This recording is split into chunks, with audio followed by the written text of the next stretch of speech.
Hello, everyone. Merry Christmas to you all. Welcome to Creative Differences, a monthly live stream where I talk to writer friends about the little things that make a big difference to their craft and career and careers, in the hope that we can give readers some insight to the creative process and writers and other creative folk some practical advice that they can actually use. I'm Mark Stay, author, screenwriter and podcaster, and if you're joining us live, feel free to ask questions in the comments and take part in the conversation. Wonderful jingle. I was completely baffled by the jingle by the wonderful Dominic Currie, who does one for us, an original one for us every month.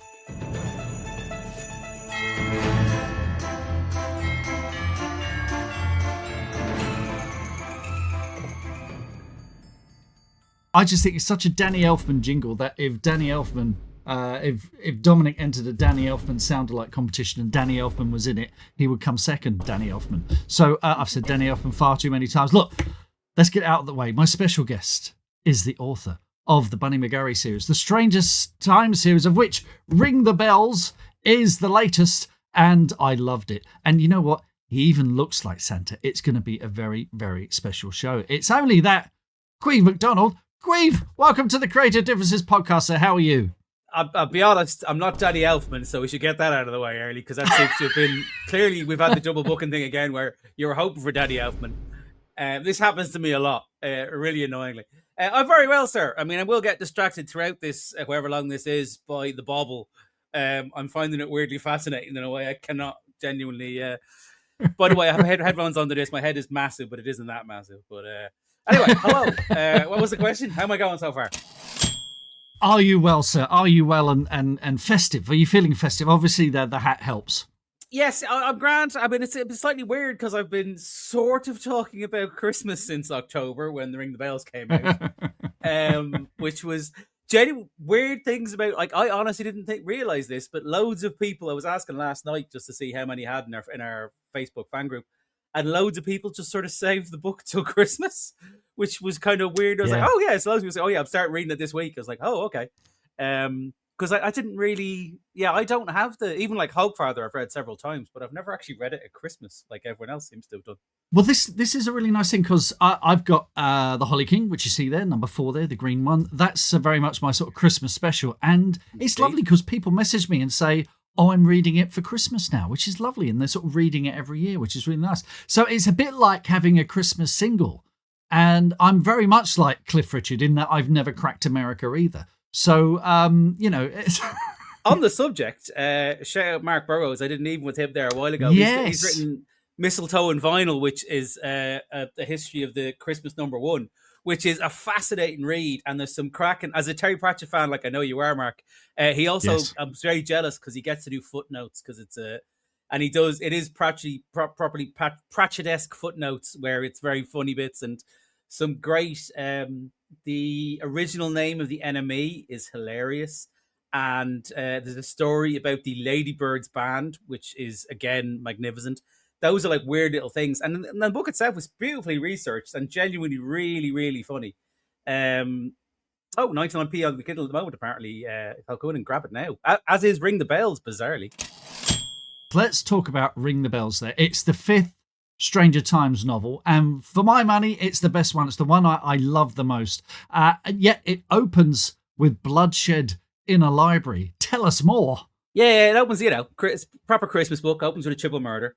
But yeah, it was basically I kind of weirdly, I mean, there was weird little things that came up, but the idea, because the Stranger Times books, and this wasn't planned, as indeed most of my, if you ever wonder how planned my stuff is, this is behind me what my office looks like after it's been cleaned.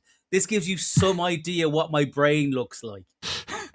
So I really don't plan these things out, but what happened was basically the first book was at the start of summer in the Stranger Times books, and it felt like doing it like, the books come out usually a year after each other, and it felt weird that like the second one would be a year later because so much would happen in the world of the Stranger Times so I kind of abandoned that, and I basically made it like 6 weeks later, and then about sort of roughly about 6 weeks later, and book 4 was Halloween, and then in my head I just went, oh, Christmas will be the next one. And I stupidly never bothered to ask anybody about that. I think I said it to our mutual agent, Ed, and he went, yeah, your books come out in January and February. Yeah, you can't do that with a Christmas book. People will kill you.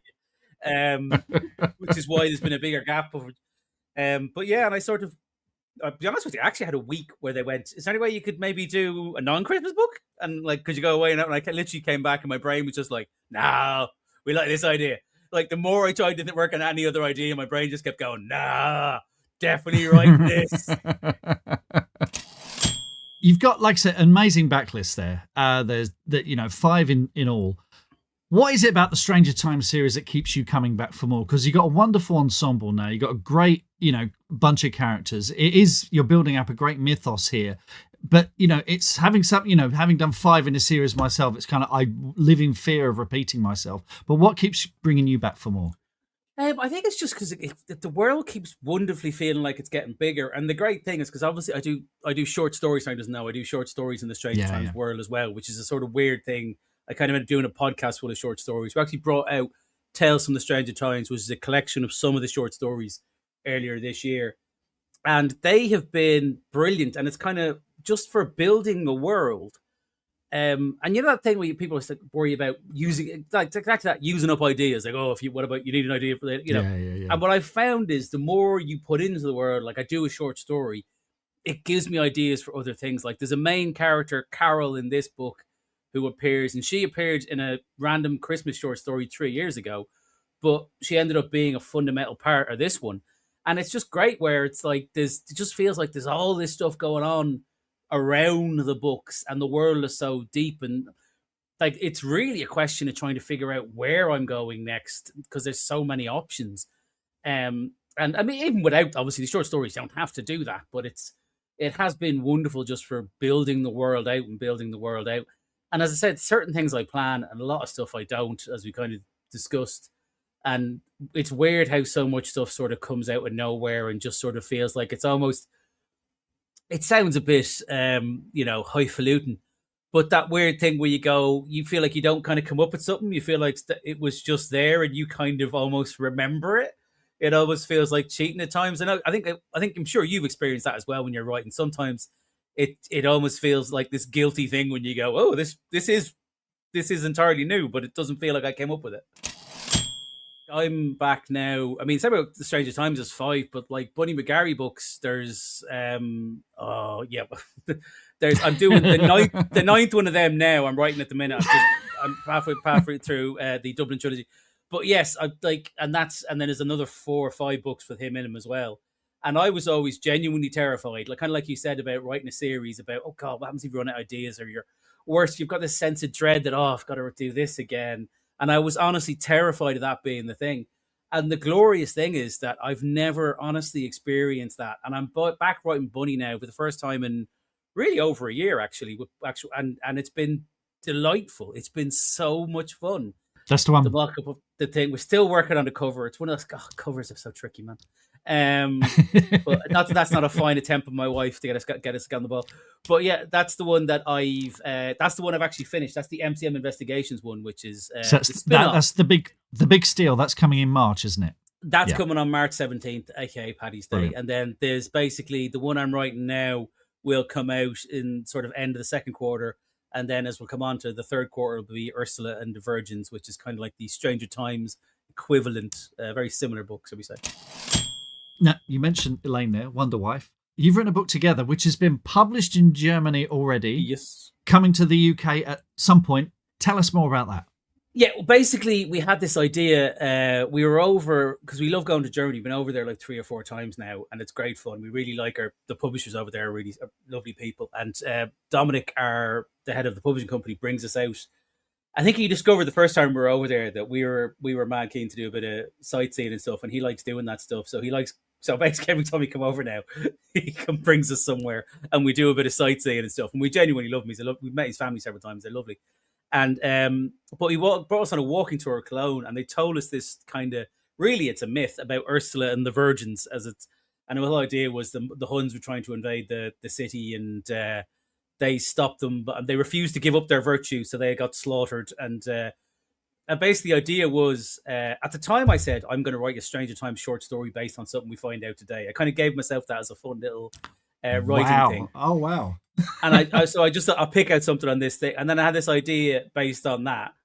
And then, but I started working on it. I went, oh, no, hang on, there's more to this. This is bigger than the short story. And I actually had, and Elaine was there, and I sort of explained the idea to Elaine, because the idea is we basically put it into the modern world, and it's pure paranormal with powers and all that sort of stuff. And it is a group of young women who are virgins. And it's kind of the whole idea is that this thing, the spectral ghosts of this Hun army will try and invade Cologne every 18 or 20 something years, whatever it is. I can't remember exactly now. And they have to basically train up this from a young age, this group of young girls to be able to fight them off because they get the powers, because it's how it works, because they're the natural successors, if you like. And so basically we had this idea, and then Elaine said, I really love that idea. And I said, yeah. And it was like, eh. And it basically had a discussion with our agent Ed, and he went, I've got this German book. He was, all right. He said, the idea would be, it's called like Ursula and the Virgins. And he's like, could we kind of de-emphasize the whole virgin thing? Because I was like, yeah. And I was like, I don't want to be the sort of 50-year-old man coming over going, I've written a book about virgins. So, and then basically Elaine said, we can write it together. And then she was like, oh, okay. And then I literally said it to Ed and Dominic, the head of the German publishers, and they were both with the same reaction, like, oh yeah, that's fine. It's you and Elaine that gets rid of a lot of the problems we had with this idea. So we basically ended up writing it together, which was a lot of fun. And because to be honest, it's sort of one of these things where Elaine is so heavily involved in my writing process anyway, that, like, for example, at the minute, The Big Steal, like, I've written it, it's going to go to developmental editors and stuff next week. But before it gets anywhere near them, Elaine has gone through it, and I'm actually going through her notes now. So she's kind of like, if you like, reader zero, the first edit, the whole thing. So she's sort of written effectively part of every single book I've ever done, kind of, if you think of it that way. So she just kind of got more involved this time around. So I kind of wrote the raw words, if you like. We planned it out. And then I sort of, behind that shelf is a big, we put it on the board and everything, worked it all out. And then I sort of wrote the raw words, and she rewrote them, and then we worked through them and stuff. So it wasn't like the normal way people write a book together, but it kind of worked. And well, it did work, hopefully. And I'm really proud of the book. Claire and I were in Venice at the beginning of the year. So, of course, the end of God's my new book, it's got a city with canals in it. Of course it does, because you sit there going, this is too good to waste, Also, it's now tax deductible. It's exactly, yes. And you got married in York, so I'm walking around York thinking and annoyed that Terry Pratchett got to the shambles before I did. So it's true, the radar's always on, but that thing of setting yourself an actual little goal, I'm gonna completely steal that from you. So that's fire away. Yeah, cool, absolutely. Cool. Twice a month, I run live sessions on Zoom where you can ask me questions about the craft of writing, your work in progress, the business of publishing. The sessions are fun, informal, chatty. You can send me questions in advance. They're recorded live and saved on Ko-fi for exclusive access to Green Room supporters. With Ko-fi, you can support for just a month or as long as you like. My goal is to be able to give supporters advice that will make a real difference to their writing and their career. Because the way I see it, having worked in this industry as a salesperson, a bookseller, and an author for over 30 years, I've made every mistake, so you don't have to. The next Green Room session is on Wednesday, the 14th of January, 8 p.m. GMT. Like I say, they're really informal. They're lots and lots of fun. And I hope to see you there.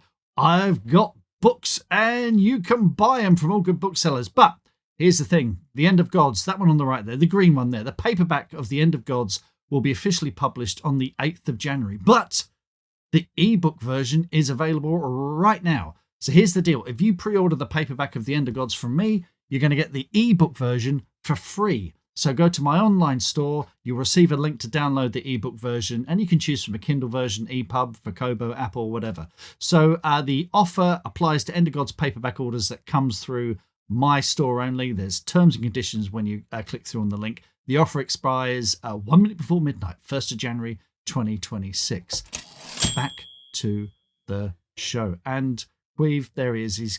We've lost him. We've lost him, everyone. There he is, bobbing his little bobble around. So there we go. Oh, PD, thank you. Yes, PD is a member of the Green Room. PD, tell your friends. Thanks, mate. Brilliant. Oh, PD also did the first review for The End of Gods for me on Instagram, and he liked it. Oh, fabulous. Oh, Bill Group's reading it right now. That's lovely. Thank you. It's nice to know there are people out there. So yes, listen, Queeve, we every time I do one of these, I ask people the same questions, regular questions. So, what small thing has made a big difference to your creative process? I've noticed, because basically what happens is now I'm going to bed every night. My brain is actively going through what I'm writing the next day. I think it's more how my brain works that I've realized I need to be on that and keep doing that. And then I'm basically going to have to keep going and going and going and going. And then I have to figure out some way how to give myself a break and not, like, go straight into the next thing. But I'm really enjoying that. And I think I've realized, I've kind of relearned that I work best by being very focused on something. And so when I am very focused, like, I'll be writing every day. And I think that's something I've recently realized, that I work best doing it that way. And I think the thing is that's not the best way to write a book. But my point is, your brain will work best in a certain way. And what you should do is actively consider how you write and notice when you're doing your best writing and when you think you're working the best. Because I think, having the awareness to watch what you're doing so you can realize how to maximize yourself by understanding what you do best. What's the thing that makes you think you're ready to start writing on a project? What's that tipping point? When I have a certain amount of it, but it's not always the same things, if you know what I mean. It's almost like there's a tip in the scale where I've got certain bits, like I need to know what I'm doing with the first few chapters. And I think when I get to the point where, frankly, I'm really excited about it, and I'm like, I'll probably just get to the point where I have to go now. Like, literally, it's like the engine. It's like I can't remember that little toy car I had as a kid where and then you have to press the thing. Boom. It's kind of, you have to just press the thing. Evil Knievel. Yeah, which I actually have that. My wife got me that for Christmas last year. So exactly that. It's Evil Knievel, where it's just when you've got enough, you go. But, like, for example, again, the thing I'm writing now, the one that's The Man Comes Around, basically, is the net title that Parisian has. I had the idea for years, and I couldn't. It's quite complex in what it needs to be doing without giving away what it is. And I kind of was just one of those things where, yourself, you've got your brain's twirling around on like 12 different ideas. I always think it's hilarious. We must have said this before, but every time people come up to you, in case you go, I have an idea for a book for you. And you always go, let me stop you there. Do you want to know how many ideas for books I have?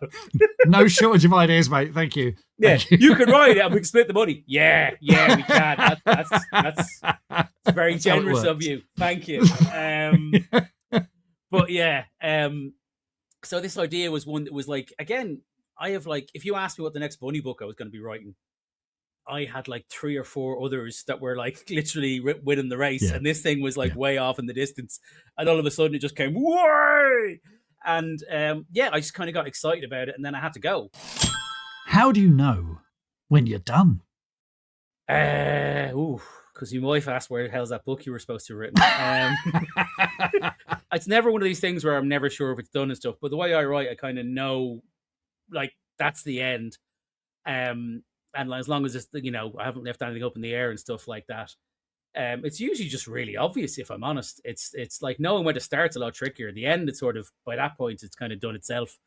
I think by that point as well, my brain is kind of wants to get to the end and then wants to move on to something else. That's genuinely part of it. Is my brain's gone, okay, we finished this now. How do you remember that idea that you have at 3 a.m? I wake my wife up and tell her to text me it. You know what? I've almost stopped asking this question because most people say, "Oh, I send myself, I write something down or I send myself it," and I'm getting the same answer again and again. But trust you to come up with something new. Thank you very much. Yeah. No, I genuinely just go, text me inflatable duck. And bless her, she does. I'm a terrible husband. You've no idea, Laura. I feel less guilty now. At least she works for the company. She now runs the publishing company, so it is kind of her job. Although, admittedly, if a co-worker is waking you up at 3 o'clock in the morning to ask you to text them inflatable duck, you probably have a good case. Yes, call like HR. Yes. Yeah. But I have several times genuinely told her to text me something, and then occasionally I've literally looked at it and gone, what the hell is this thing? What's this about? It's like, I think that's usually where I get hit. Laura Shepherd says, I think she needs to speak to an employment lawyer. What's the biggest mistake you've ever made in your writing career? I'm trying to think of one I can say in public. No, can't tell you that one. Can't tell that one. Probably in hindsight, calling something a trilogy isn't the greatest idea in the world. When you're writing book 9 of it, if I'm honest. Yeah, I think sort of probably that. I think, it's everything else is sort of, I mean, I've made a lot more sort of errors probably in stand-up and TV writing kind of things, whereas books, I think because I've made so many errors up until that point that you sort of learned by then I kind of had a more, the single biggest thing that's helped me as a writer is bizarrely, I always had imposter syndrome as a stand-up and as a TV writer and stuff. And I've sort of somehow managed just to turn it off for this. I'm not saying I'm the world's greatest writer. I certainly haven't, but I've got to the point now where I'm like, I know what I do well, and luckily people seem to enjoy it. So whatever happens, I can kind of, keep doing that. At the same time, I'm actively pushing myself to do different stuff. Like coming up next year, I really want to do some different stuff. But I kind of have managed to sort of trick myself into having the confidence that I know what I'm doing. Because I think it just saves a lot of time. What's the best happy accident of your writing career? That would actually be, and this is quite rare for me, I never really write myself into a corner, but on the 4th Stranger Times books, Relight My Fire, which is the zombie one, basically, without giving too much away, that one on the right, there's a sort of failed rock star who wants to bring back his bandmate to life because he's convinced that he has a great album that they'd never been able to release and a hidden album he couldn't find. But the guy was going to be dead for 10 years. And I thought, but logically, if you tried to bring him back, his brain would have disintegrated. It wouldn't work as a thing. And then I literally went, oh shit. I was a long way into this book at that point. And I was like, oh, good God. And then I kind of spent a couple of days having a panic, which again, never really happens. And Elaine was like, you're fine, you figure it out. I was like, no, we're screwed. We're absolutely screwed. And then I started looking into cryogenics and started looking into the history of cryogenics, which is all freezing people for their, so they can come back to life and stuff. I found out some amazing stuff that was true about the 60s when people first started getting into the idea of it. And that's weirdly the happy accident was then I ended up with, logically, the people who were being saved were going to be famous, like people who were being saved frozen were going to be famous people in history. So my zombies ended up being famous people in history.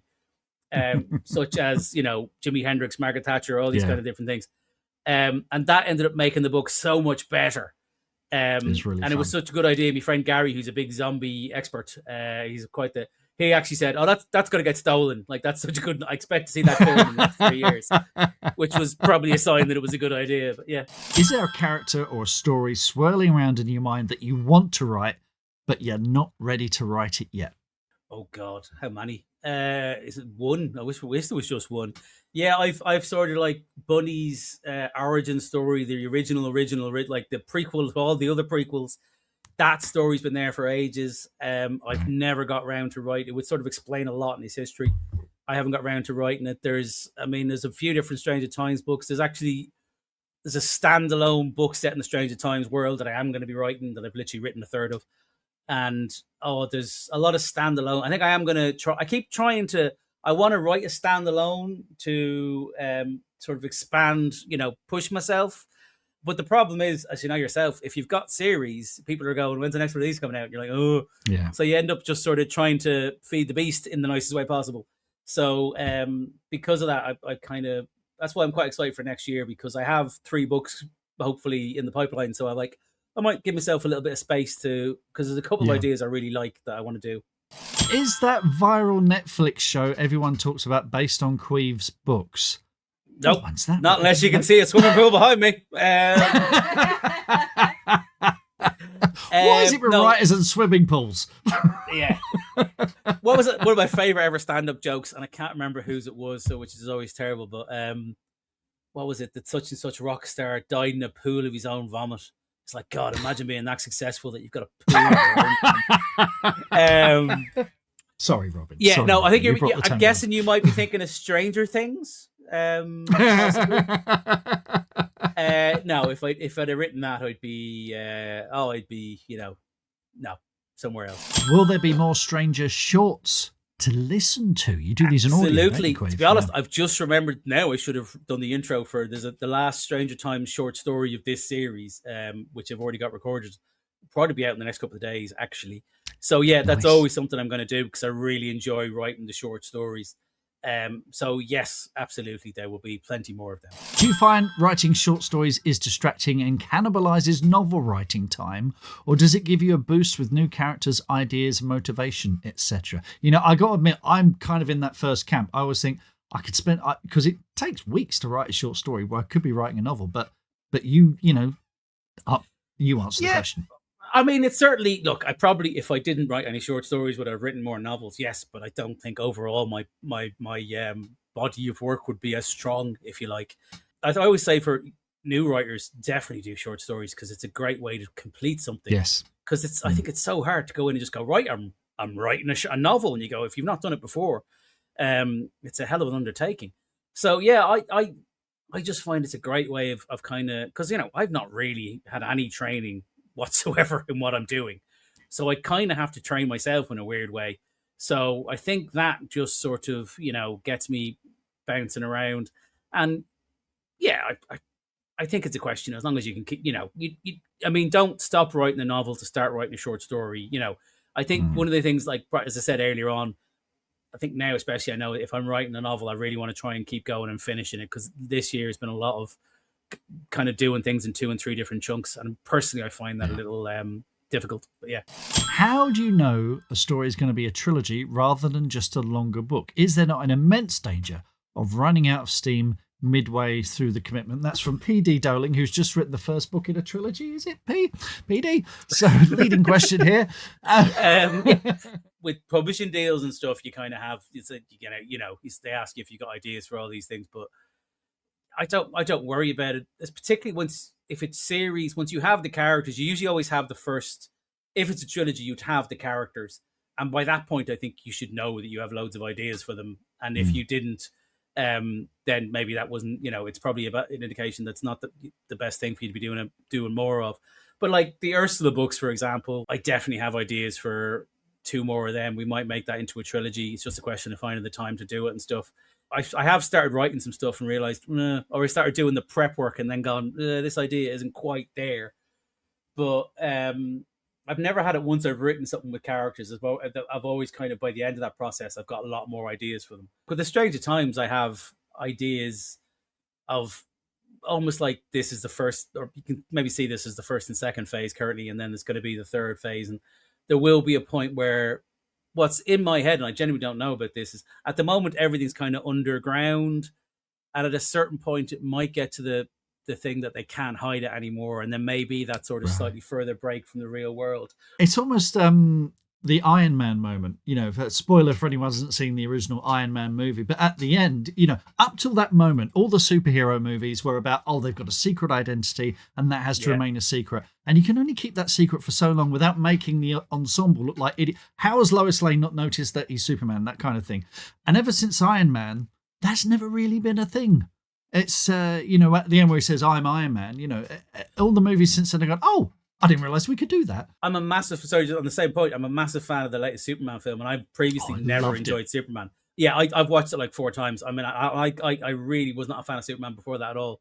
But even in that, and it's very throwaway, there's a genius little explanation of the glasses in. Well, I'm not saying who he is, just that he wears hypno glasses. And he just puts it in, and like James Gunn is so clever. And he's so good at this stuff. And I mean, the fact that he can go into a genre where everyone's sick of it and reimagine it, and he's still fighting away. That Superman film wasn't anywhere near as successful as it should have been. Laura Shepherd, I'm a big fan of the whimsical details in books, and specifically yours. Is there any mind space you get yourself into to allow these fun little details, like the zombies, into your novels? Excellent question. Thank you, Laura. Hope you're well. Yeah, to be honest, weirdly, and this is kind of like the same people ask about writing comedy and they get annoyed by answers. Honestly, that's kind of what my brain is doing all the time. That the trick is getting it to not do that. Like I was just over with my wonderful nieces and nephew. I mean, my sister and brother-in-law with the kids are the really exciting part of it. And they're now teenagers and stuff, and they're great, but they also have come used to the fact that their uncle's a bit of a fucking weirdo. Where I will just randomly start talking about stuff. like one of them had his French exam tomorrow. Actually, possibly today. Yeah. And his mother was giving out to him for not doing it. And I was like, "What are you talking about? He's been dressed as a Frenchman for. Look at him. He looks like a Frenchman." And I was like, "Dude, this is thing. Like, is he done it?" Going, I know he's trying to help me out, but this is getting weird. And there was me explaining about him being French for 5 minutes. And you're like, but my sister's like, "Yeah, I've been living with this since he was born. Don't worry about it. But go and do your homework, will you?" So yeah, it's just the way my brain works to throw these random facts in. You should see the stuff I don't let it in. Yeah, it's the thing I've had people say to me, have you ever thought of writing anything that doesn't have magic or robots or fantasy in it? I'm like, no. Like I said, the next thing I'm working might be that book, but even then I'm throwing stuff in there that I can't help it. I get enough of the real world as it is, Karakan says, one-off sounds intriguing. Any hints about it? No, not yet. Oh, okay. Ooh, what a level of discipline. It's Christmas, man. Queeve, if your writing style were music, what genre would that be? Jazz. No, indie pop. It doesn't take itself too seriously in a lot of places. Look at your titles.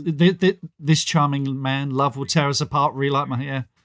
Yeah, I do sort of weirdly, I do kind of get quite emotional at certain points in the books and stuff, but they have at the same time got a lot, not experimental prog rock. No, God, no. The reason I'm no longer in bands, well, I was, 30 years ago now, but your guitarists get a bit of money, they start buying pedals. Next thing you know, all you're doing is listening to something loop something for 25 minutes. It's like, any chance we could write a song, lads? No, not prog rock. No, good luck if that's your jam, but no. I think probably kind of quirky indie. I'd like to think somewhere like that. The Witches of Woodville are kind of folk rock, folky with a little bit of Kate Bush. Lots of Kate Bush. Do you know what the Witches of Woodville are? It's postmodern jukebox. Have you seen them? Postmodern jukebox? Yes. I do. That's what they are. Yeah, it's that wonderful sort of. It's got where they do all the songs, and that's what they are. Postmodern jukebox. Man. Wow. Which is the highest compliment. It is. It's a fantastic compliment. And yes, the end of magic is all of those fantasy scores that you've heard with big epic sword things and stuff, but with a bit of quirk as well. So yeah. As you are planning on releasing the Death sitcom in a different format, if so, pretty please, what format would you make it? Oh God, I mean that sitcom went through. I don't actually know if I still have it somewhere. I'm guessing because it basically was developed with prepare for name drop Phil Milley and Craig Cash, because they were my mentors in that competition. And then we sort of had a TV idea for it that we went quite far down the line with, and then we had a radio idea, which was a very different version of it, which was much more for radio. Which bizarrely, by the way, this is you talk about frustrating things in writing. Radio 4, they submitted for Radio 4. We were like really happy with it. We were like, and they went, "Oh, it's not quite right. We've got something that clashes with," and you're like going, and then they tell you what the clash is, and you go, "That's not. That doesn't clash with this. What are you talking about?" It's like it's like people thinking your book and my book completely clash. Oh, we can't have two of them. No, you can. That's two, like they're vastly different ends of a spectrum, and it's only people who don't read that spectrum would actually think that they clash. But the next year they asked us to resubmit it, and they were like, "Oh wow," and they were like, "Well, this is like they don't want to. No, they just want to resubmit it." It's like, "Oh, well, they've changed their mind. They resubmitted it and they rejected it again." And they were like, "What the fuck was that?" It's like just they got so annoyed. We were like, and I was like, "Yeah," because they thought, "Oh, this is happening." I was like, "What the hell's the point of that?" Just completely. So I do have that script somewhere. I keep thinking people keep telling me you should do a Patreon and have different stuff, and I was like, that just feels like something else I'd have to juggle. But I probably have it somewhere. I might dig it out and have a look at it. Claire Hutchison asks, do you enjoy reading your own work years after writing it? And do you recognize your younger self in your choice of storyline? That's a great question. That is a great question. Can I be entirely honest? And this doesn't make me look good. I really enjoy reading my work. Because I've written what I want. I honestly, this is again slightly worrying. My memory is so bad. I'm regularly now surprised by stuff I read that I've written, which is a mixed bag of a thing. But I think it sort of gets weirdly. I'll read it and go, it gets me excited to write something else because I kind of read stuff, and I always have that weird thing where when I'm writing a book, it feels like every book that came before it is like this unassailable standard, and you go, oh Jesus, this isn't going to be as good. But listen, we'll try and get it to the end, and it'll be all right. And then you sort of come back and read, oh, it was good. Like, I mean, annoyingly, I went back and read my very first book, and I thought, oh, this will, obviously I've learned a lot. And I'm like going, can't really put my finger on anything. I think this is surprisingly, I don't even think this is like a lower. I think they're, it's very hard to say what your best or worst work is. And surprisingly, I think my first book, I mean, there's a different feel to it, but in a way, there's almost like a fresher feel to it because it's my brain throwing in stuff that it's purely writing for me. And there's some kind of weird little quirky things that maybe as you get more experience, you might have ironed out a bit, but I actually really like them when they're in there. But no, it's fascinating. But I must admit, I do reread stuff just to kind of get a feel for it again. And frankly, my memory's so bad that I kind of have to at times. But I must admit, I do actually enjoy it, yeah. Would you consider coming back again to the End of Magic World in the future so that it might be more than the trilogy or perhaps a spin-off? Are there any ideas you've considered? Well, Ragnar, this is probably the worst time to ask me as I'm just coming off writing the trilogy and it's like having run a marathon and I've collapsed on the finish line and someone said, do you want to run another marathon soon? It's like, ugh, ugh. So at the moment, no. But when what was interesting, when I was doing the edit, I was thinking, oh, that could be, things that happen in between the stories, in between the books. There's possibilities there. So I'm never going to say no, but for the moment, it's done. I'm glad I did all three of them. I'm very happy with them, but I am cream crackered. So maybe ask me again in a year, and then we'll see where we go from there. Caimh, what's bringing you joy at the moment? This could be books, movies, TV shows, music, games, whatever makes you happy when you're not writing. I've been going through Joe Abercrombie's The Blade itself. We're going back to his very start of his work and absolutely loving it. I think I read 2 of them back to back and I'm saving the third one. There's a lot of other... I actually, seeing as I have it here, Mistletoe and Vinyl, the wonderful Mark Burrows book, really enjoying that. I've been sort of dipping in and out. It's the history of the Christmas number ones. Where the Hell Is My Husband? That song by Thingy, Down Cemetery Road is myself and the missus are obsessed with this woman, and not just because she's got her the song Where the Hell Is My Husband is literally, we keep singing it to the dogs all day with variations. The amount of time our dogs have to listen to some idiot sing at them is unbelievable. And then Down Cemetery Road on Apple has been absolutely excellent as well. Really good. Obviously, again, Mick Herron. I think at this point he basically must own Apple. But yeah, it's been fantastic. And a really good 2 female leads, and it's excellent. You kind of, particularly you're watching it going, God, it's weird how you think Emma Thompson hasn't had that many great roles like this, certainly in TV. And it's probably something, it's not a good statement on the state of TV that you think she surely should have been doing stuff like this because she's excellent in it. It's one of these, we just think she's having a great time doing this. Yeah, you can see it when you're watching it, and it's a lot of fun to watch. Yeah, great. I'm just going to quickly run through the things bringing me joy. Now, one of them is the Script Notes book by Craig Mazin and John August of the Script Notes podcast. Now, this is essentially a summary of over 700 episodes of their podcast. It's from now on, it's the only script writing book I'm going to recommend it because it's written by 2 guys in the industry who've done this over and over. They're not trying to sell you a course. It's just really good, solid advice on script writing. Highly, highly recommended, that is. I've just finished today Death by Lightning on Netflix, an absolutely brilliant 4-part series about the assassination of President Garfield by Charles Guiteau. It's got so many what the fuck moments that you have to check Wikipedia after every episode only to discover the truth was even stranger than fiction. And the cast, you got Michael Shannon as James Garfield, Matthew McFadden as Charles Guiteau, he's like an obsessed fanboy. He's so good at it.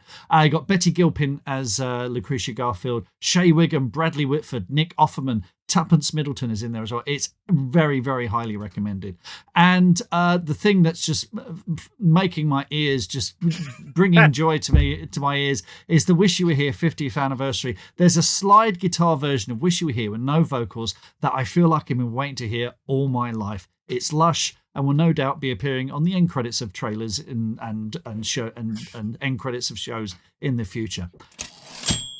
So listen, we'll wrap it up, folks. This has been absolutely brilliant. I really hope you've enjoyed this episode of Creative Differences. All the links we discussed, I've been babbling along. You're going to find them in the show notes, and you'll find them on this episode's webpage on the Creative Differences website. A huge thanks to Emily for production assistance, to Kai for the edit, and Dominic Currie for the jingle, which I found again. Let's listen to it again.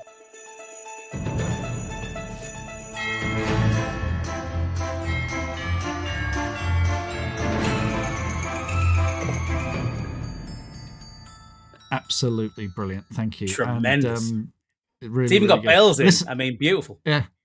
Perfect. See, perfect. Now, we will be back in January. I don't know who the guest is going to be yet. I haven't confirmed anything off. This is basically the last thing I'm doing this year. That's focused like this. I'm just going to go and have a lie down now, and and you can edit the podcast. But look, Caimh, it's been a joy, absolute joy, and thank you to everyone who's joined us tonight and asked questions. Sorry we lost Facebook, but that's probably something to do with Facebook, not us. Russians, definitely the Russians. And listen, if you've enjoyed the podcast, things like ratings and reviews really help. But more importantly, if you can just tell one person about it, tell a friend. That kind of word of mouth is the best marketing there is. So until next time, folks, happy writing, reading, and being different. So Merry, Merry Christmas.